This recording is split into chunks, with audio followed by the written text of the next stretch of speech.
Good evening, ladies and gentlemen. My name is Willem Edwards. I'm a sophomore at Sutton High School.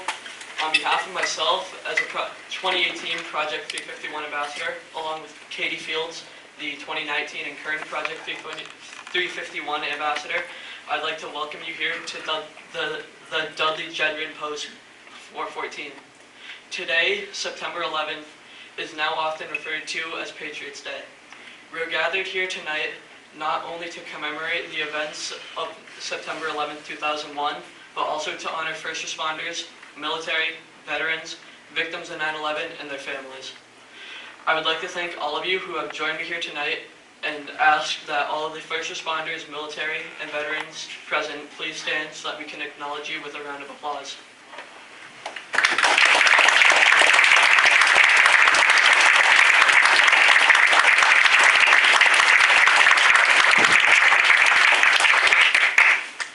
Though I wasn't alive on September 11th, 2001, I know that it is extremely important to commemorate the events of that day. I realize that each one of you who choose to be here tonight for reasons of your own, and I am glad that we all have the opportunity to share this moment together. At this time, I ask you to please all rise for the Pledge of Allegiance. Allegiance to the flag of the United States of America and to the republic for which it stands, one nation, under God, indivisible, with liberty and justice for all. Thank you. You can now be seated. I would like to welcome Senator Ryan Fattman now to speak.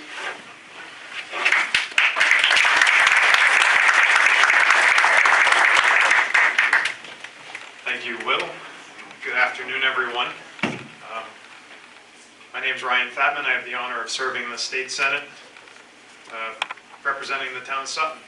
And it is here where, on September 11, 2001, I learned that evil exists in the world, and my innocence as a junior in high school was pretty much shattered.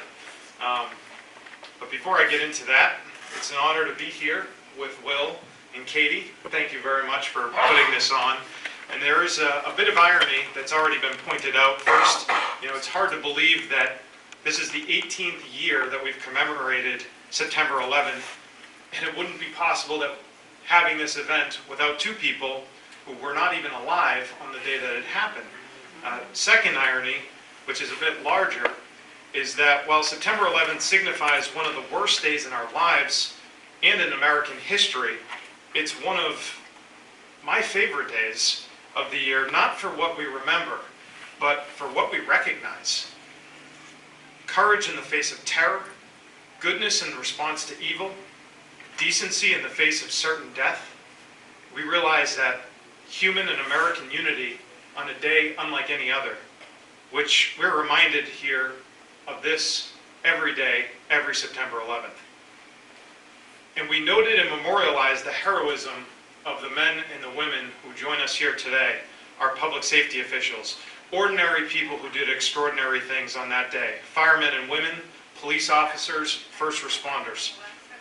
This morning I woke up and I jumped out of bed when I heard my daughter and ran into her room, gave her a kiss on the forehead, kissed my son, hugged my wife a little bit longer than I might have on any ordinary day, because this day represents that not every day is certain and promised to us. And I posted on my Facebook page just two simple words: never forget. I've had a lot of time to think about those two words and what they mean, what they represent. My brother is in the Army. He's an Army helicopter pilot. My half-brother served in the first Iraq War and was in the Air Force. And when you consider all the people that serve us on a day-to-day basis, whether it be in the police, fire, first responders, or those in our military, never forget has a great amount of significance. However, one thing that happened back in 2018 that I think sort of memorializes never forget in our pop culture is something I'd like to speak about today. There was a comedian named Pete Davidson on Saturday Night Live. He was at the top of his career, a young guy, and he made an off-color joke right before the 2018 election about a man who had served our country in the Navy SEALs.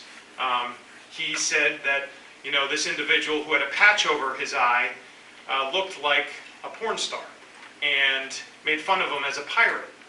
And clearly, during that time, it was highly inappropriate.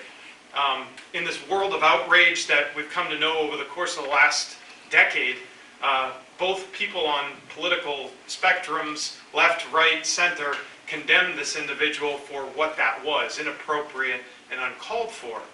And yet, in that moment when the individual who was the victim, the serviceman, actually came to the defense of Pete Davidson.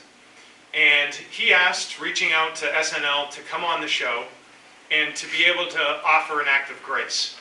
And I think it's in that moment what he said, which is truly remarkable.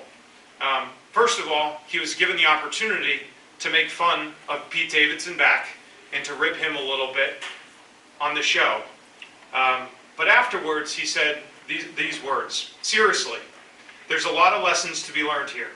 Not just that we can overcome our political differences, that Americans can forgive one another, that we can remember what brings us together as a country and still see the good in one another. And he went on to say about our first responders and our veterans, maybe say thank you for their service when you see them. But I'll actually encourage you to say something else. Never forget.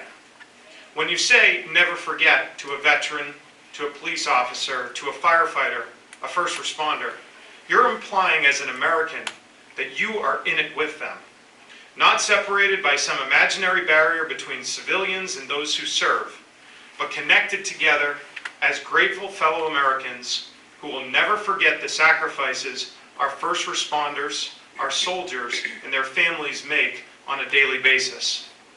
And never forget those we lost on 9/11, heroes like Pete Davidson's father, a police officer in New York who ran into a building and never came out.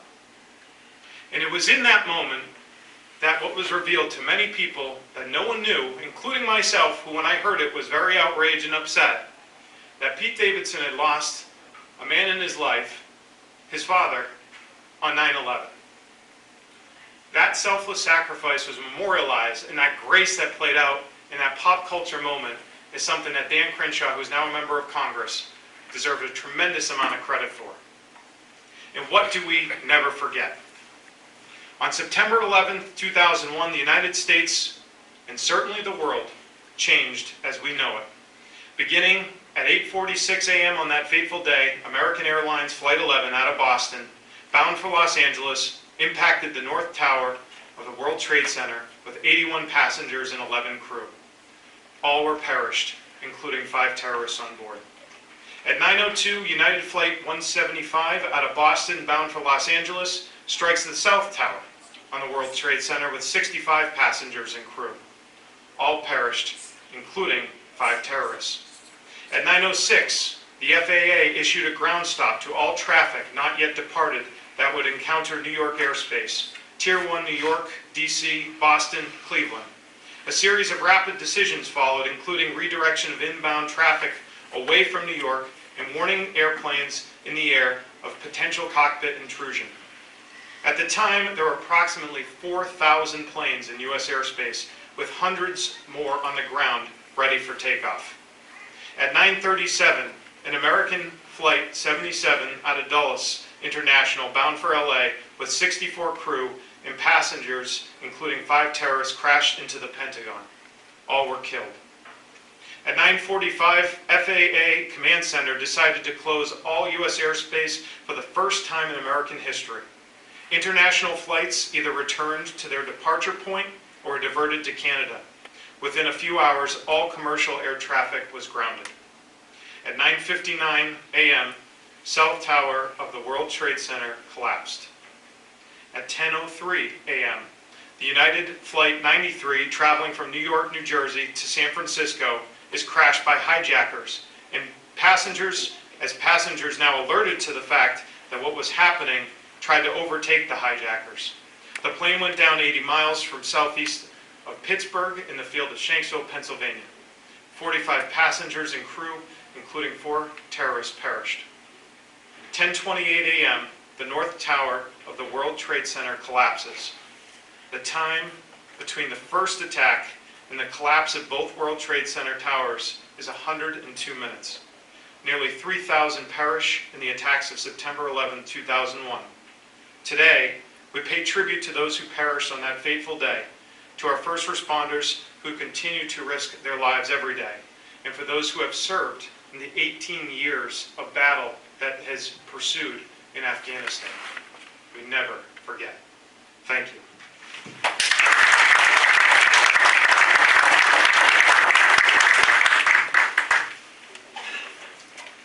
Thank you. I would now like to welcome Selectman Jesse Limanek.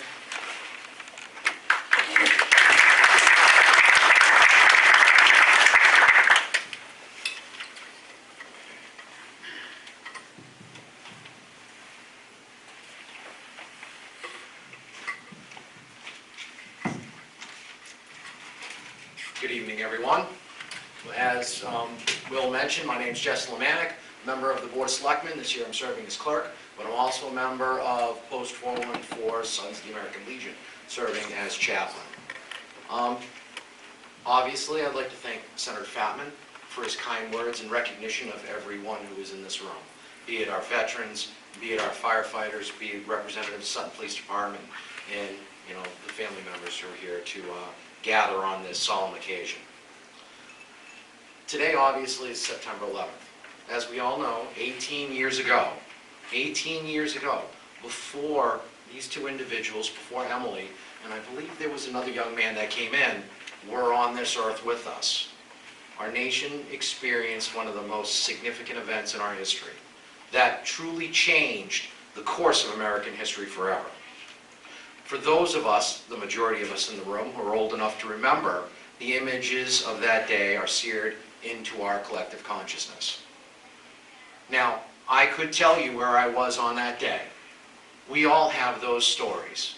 But what I was doing on that day is insignificant, because it's the images of that day that we all could recognize with our mind's eye tell the true story of what took place on that day.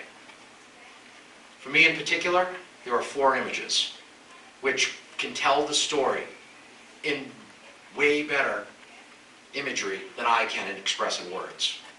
So, as I mention these images, feel free to use your phones later on and do a Google search, because you'll find them, if you don't know exactly what I'm talking about already. The first was a well-circulated picture of a member of the New York Fire Department by the name of Mike Keogh. Mike was 33 years old at the time. He was part of the crew for Engine 28, stationed on Staten Island. His badge number was 12898. He was the son of a retired New York City firefighter. And as many who answer the call can tell you, it's a family thing. He was photographed racing up the stairway in the North Tower, minutes before the South Tower collapsed. The image of Mike, in full turnout gear, climbing upwards towards whatever danger, devastation, peril lay above him, was circulated in all the major newspapers.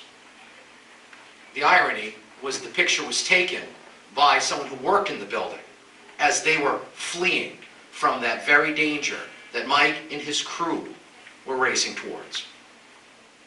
Minutes after the iconic picture was taken, a call came over the radio to evacuate the tower.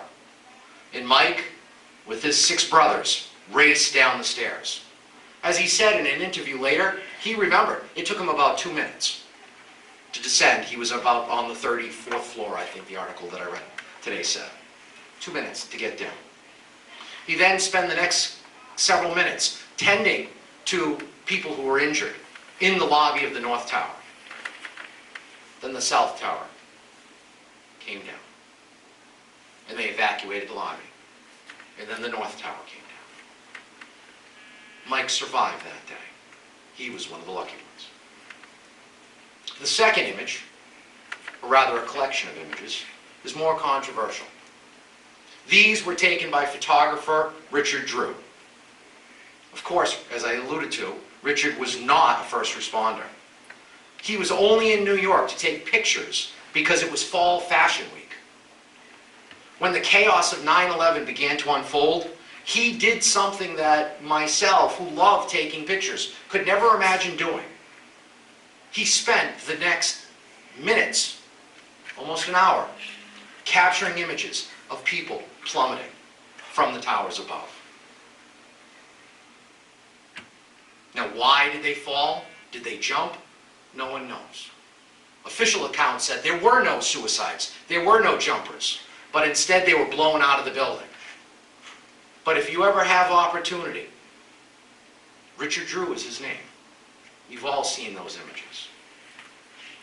Regardless of whether it was intentional or accidental, those images tell a gut-wrenching story. The third image was taken shortly after the dust began to settle. In the immediate aftermath of the collapse of both towers, first responders, as we all know, descended on scene, went into the rubble, and began digging with their hands, trying to find their fallen comrades and any survivors.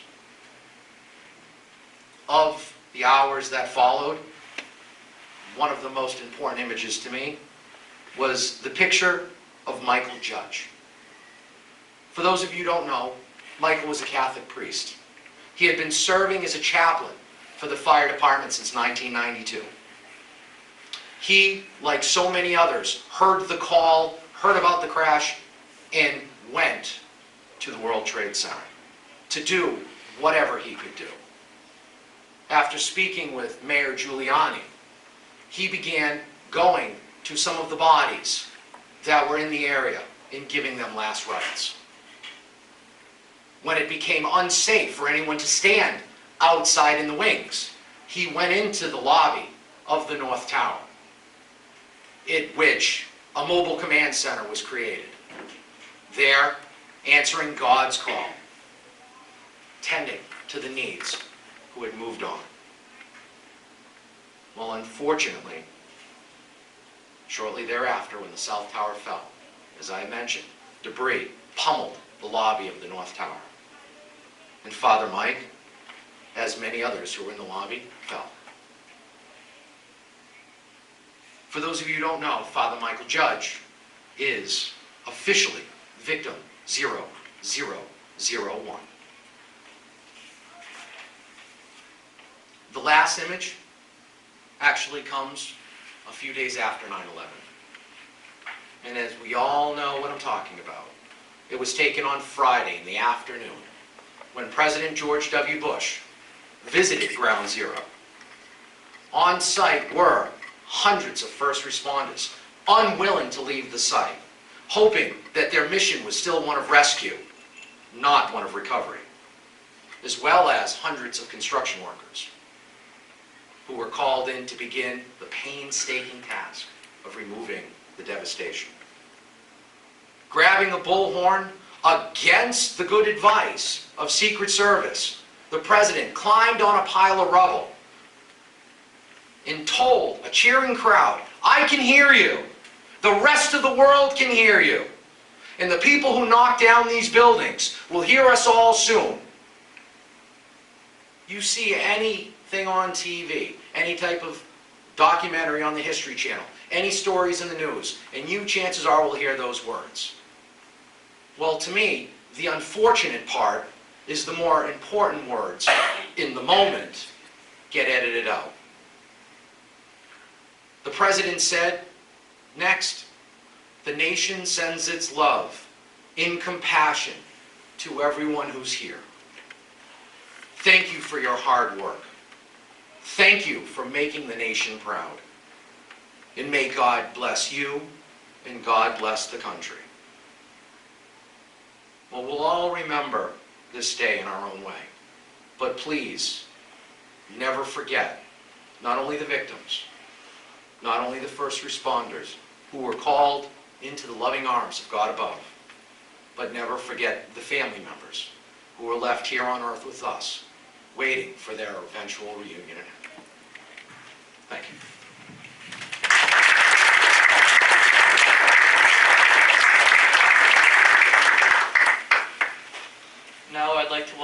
Representative Joe McKenna.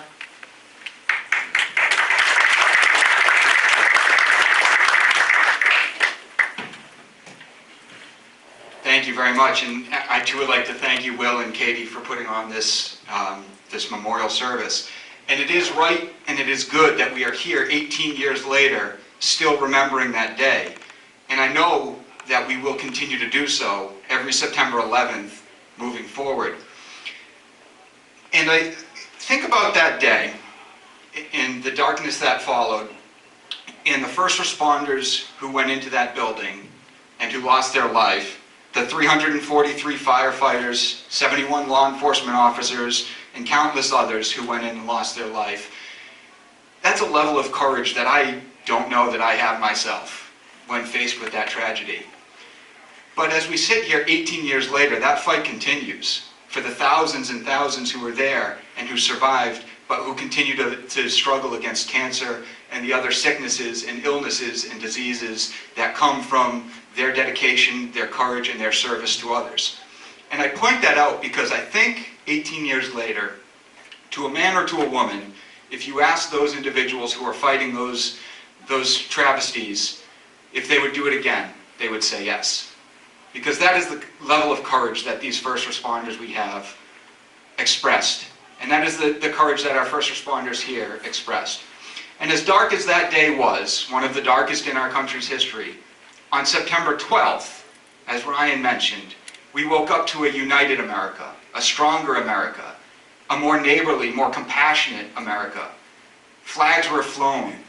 People put aside their differences and came together. And that is truly a blessing. And unfortunately, over the last 18 years, that has slowly started to erode to a point where our political differences and our civil discord has bordered on violence many times. And so, as I stand here to remember 9/11 and to reflect on the America that was left on September 12th and beyond, I encourage everyone to look at each other as neighbors, as friends, as fellow residents of Sutton and Massachusetts, and not as a Democrat, a Republican, a conservative, or a liberal. And it should never take a tragedy of the scope of 9/11 to bring us together again. We need to rise above that political difference. But I thank God that we do have the first responders that we have, should anything like that ever occur again. Thank you all for your service and your commitment to all of us.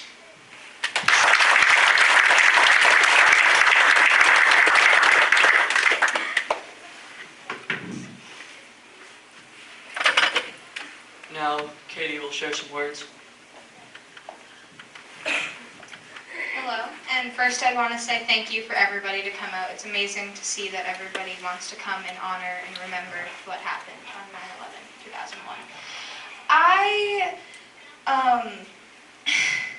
First I want to say that, as it was mentioned before, I was not alive in 2001 on 9/11, but I do still believe that it is very much so right to remember what happened then, and remember and think about how many people lost brothers, mothers, fathers, sisters, friends, and just other loved ones that died that day because of what happened in the attacks and the hijacks.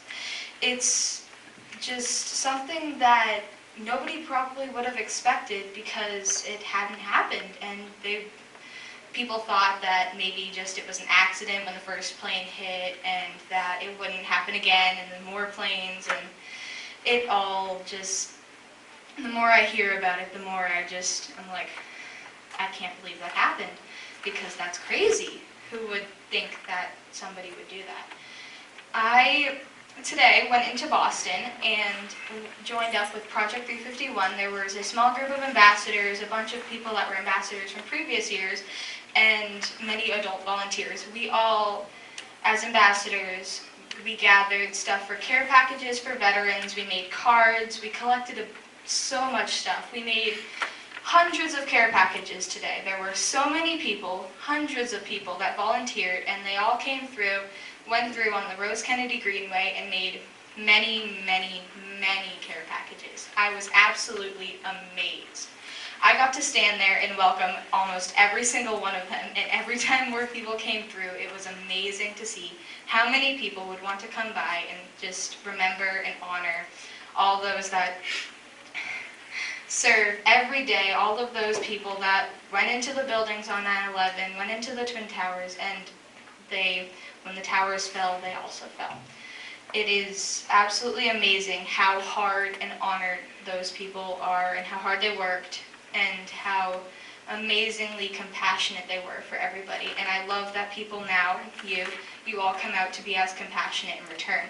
So I really just want to thank you all for coming and honoring and all of the people. Mr. Devine was in Boston today, I saw him, and all of the people that were in Boston today, all the people that were here, everybody around the country today that's just honoring and remembering what happened on 9/11.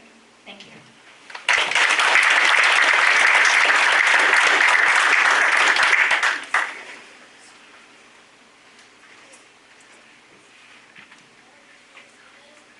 As I mentioned last year, but I will mention again, a member of my family saved newspapers from 9/11 that I will have up here as samples for you after. I brought a sample from the Boston Globe on September 12, 2011 that used the headline, "A New Day of Infamy." There are events in each of our lives that evoke instant recall of our own personal experience. For myself, my only experience of that day is the world that it formed, which is the world that I've grown up in. There's a line in this paper from the president of the Fleet Center, and he states, "I guarantee you that no building in the country will do business the same way that they did business yesterday. That is the world that has raised me." That being said, I can't thank enough all of the first responders, servicemen and women, and veterans who strive to create the best place possible to live in. Tonight gives me that opportunity to thank you in person. Now I'd like to welcome Paul Schaefer for a closing prayer.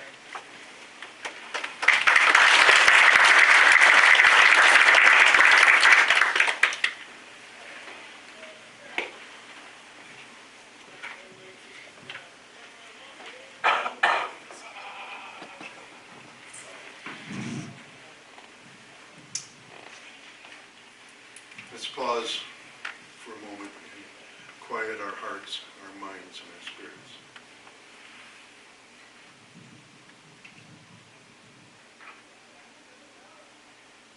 Lord of mercy, Prince of Peace,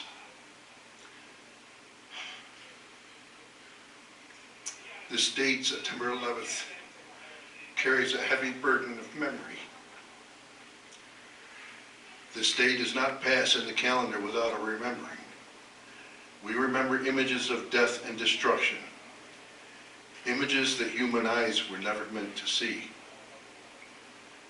We remember words our ears were never meant to hear. The tender last words of husbands and wives who would never embrace again. We imagine the feeling of emptiness in the arms of children who at the end of the day could not find mom or dad for their welcome home hug. We remember our own feelings of emptiness as our sense of security, as our own confidence in the predictable order of life and work was radically shaken. We remember the heroism of the many that lost their lives in saving others. We remember all those who suffered and died. We grieve for them still, friends and strangers alike, along with their families and friends. And it is right that it should not pass from our memory. But today, and in this prayer, along with our remembrance of profound loss, it also seems right that we give voice to our deep longing for peace, and with this prayer, commit ourselves to those actions that will draw us closer to our most ancient and most holy desire, peace among all God's children. Lord, grant us peace. Amen.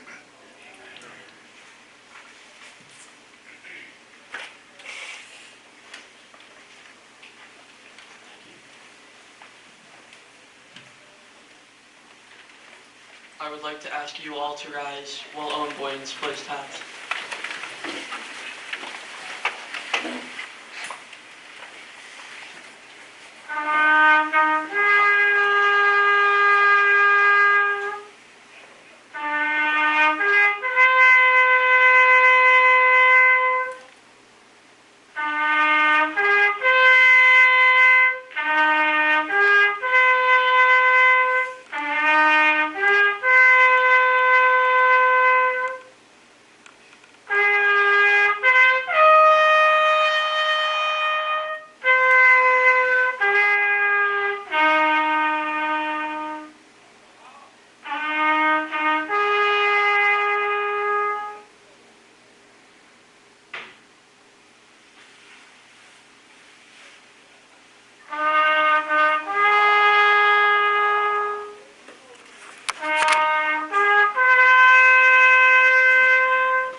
now be seated.